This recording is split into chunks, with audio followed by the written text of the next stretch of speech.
गरीब किसान की कहानी। एक गांव में चंपक नाम का एक किसान था। इस दुनिया में वह सबसे गरीब था। उसके पास एक बहुत छोटा खेत था। उस छोटे से खेत में ही वह खेती करता था।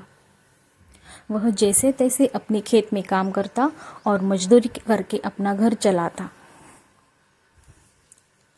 एक दिन भयंकर गर्मी पड़ रही थी, फिर भी किसान रोजाना की तरह खेत में काम कर रहा था।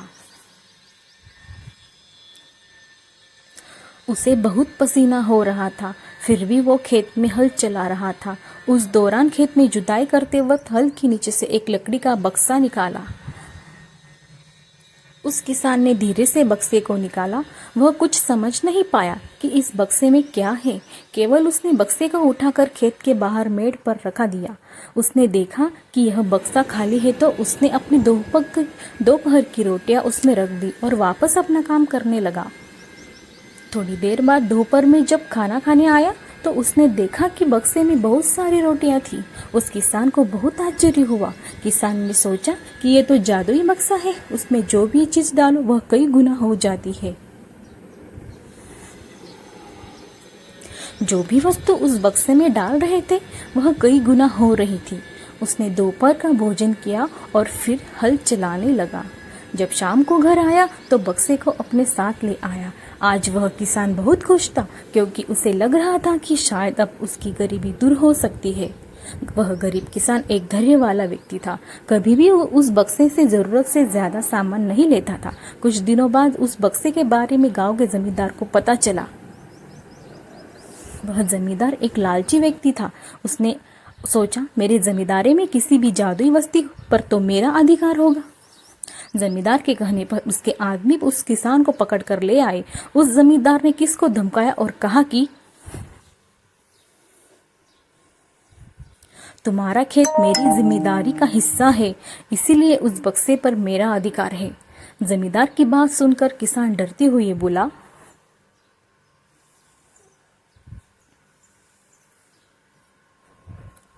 मालिक, भले ही जमींदारी आपकी है, लेकिन उस खेत पर खेती मैं करता हूँ, तो बक्से पर मेरा अधिकार है। जमींदार समझने लगा कि यह किसान ऐसे नहीं मानेगा।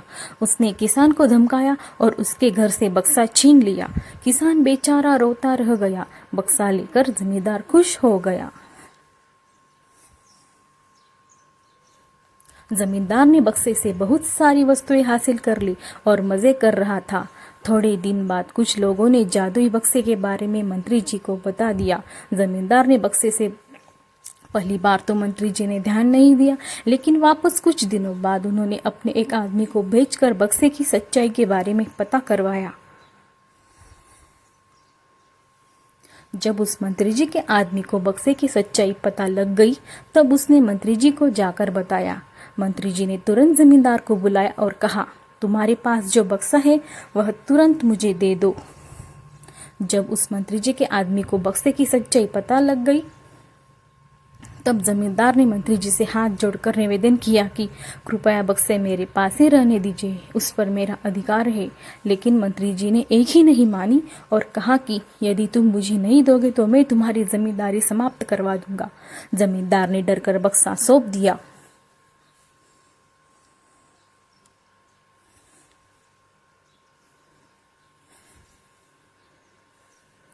उस बक्से को प्राप्त करने के बाद मंत्री और भी मस्त हो गया। अब तो विरोधियों को मंत्री की शिकायत करने का एक और अच्छा मौका मिल गया। विरोधियों ने मंत्री की शिकायत के साथ साथ बक्से की बात भी राजा को बता दी।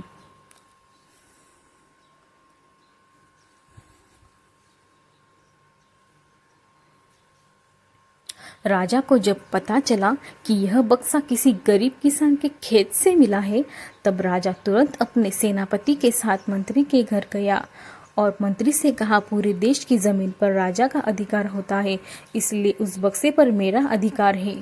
तुरंत बक्सा राजमहल भिजवा दो। मंत्री ने तुरंत राजा की बात मान ली और सेनापति को बक्सा दिया। उस राजा ने बक्से से सबसे पहले खजाने के धन को बढ़ाया और सुख सुविधाएं बढ़ाई। कुछ दिनों के बाद राजा को बक्से की चिंता होने लगी कि इसे कोई चुरा ना ले।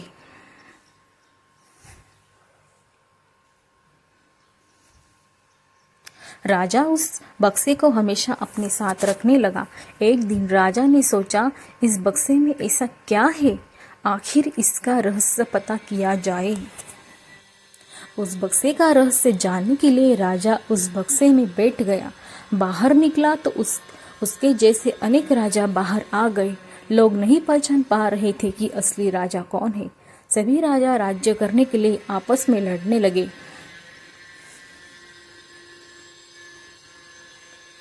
यह बात किसान को पता चली तो वह बहुत दुखी हुआ। उसने स्वयं को कोसा और विचार किया कि अगर मैं उस बक्से को जमीन में गाड़ कर रख देता तो बहुत अच्छा होता।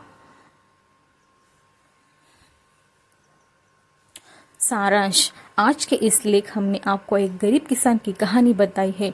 हमें उम्मीद है कि आपको यह कहानी अच्छी लगी होगी। अगर आपको यह स्टोरी यानी कहानी अच्छी लगी तो इसे अपने छोटे छोटे प्यारे प्यारे बच्चों को ज़रूर सुनाइए और मेरे चैनल सुजाता वॉइस को ज़रूर सपोर्ट करें, सब्सक्राइब करें, शेयर करें। तो कैसी लगी मेरी स्टोरी? चैनल को प्लीज़ ज़रूर सब्सक्राइब और शेयर करें। धन्यवाद।